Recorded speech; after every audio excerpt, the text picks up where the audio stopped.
couple of things. I'd like to talk about your statement from yesterday where you said that, let me just get to it. You said yesterday that the department's process for reviewing potential cases of mishandling information does not apply to exclusively to current employees.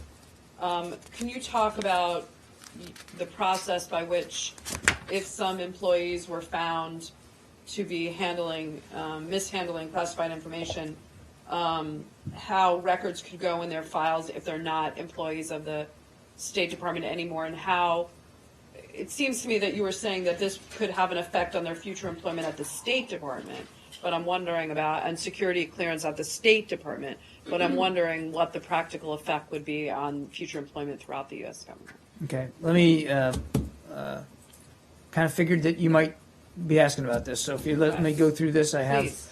so I can be precise. Okay. So first, as I said yesterday, the department will determine the appropriate next steps following a decision by the Department of Justice. And I have to say that first so that I make it clear that I'm not hypothesizing or speculating. We're going to let the Justice Department consider the findings of the FBI investigation and make whatever decisions they're going to make. The State Department's process for reviewing potential cases of mishandling of information does not apply exclusively to current employees. Our process can result in a variety of outcomes, including counseling, issuing warnings, security infractions, security violations, and possibly the revoking of an individual's clearance.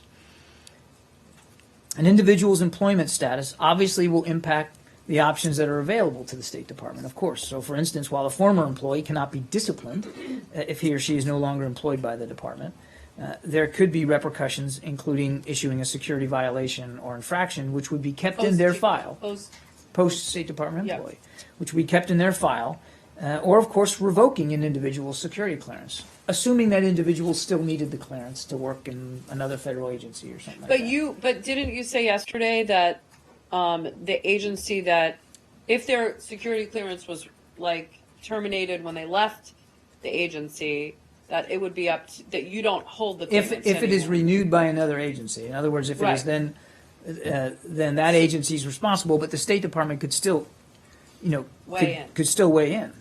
Okay. If the violation happened while they were a State Department employee, we have an obligation to do that. So the potential outcomes of the department's process turn on a variety of factors, including the nature of the incident and an individual's record. But the review process for potential mishandling of classified information is the same as for current and former employees, and it's done by Diplomatic Security, DS.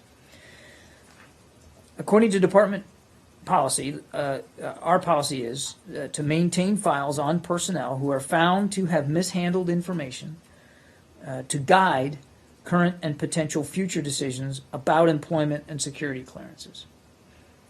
And again, we wouldn't prejudge the outcome. But are these files kept in the State Department? Are they OPM files? Do they go into the ether of all government employees, or is this just when you're considering rehiring at the State Department? I'll take the question. I don't know. I mean, my understanding is that if we have reason to create such a file, we would maintain that file. But let me just check and see the degree to which I have one other one. I should have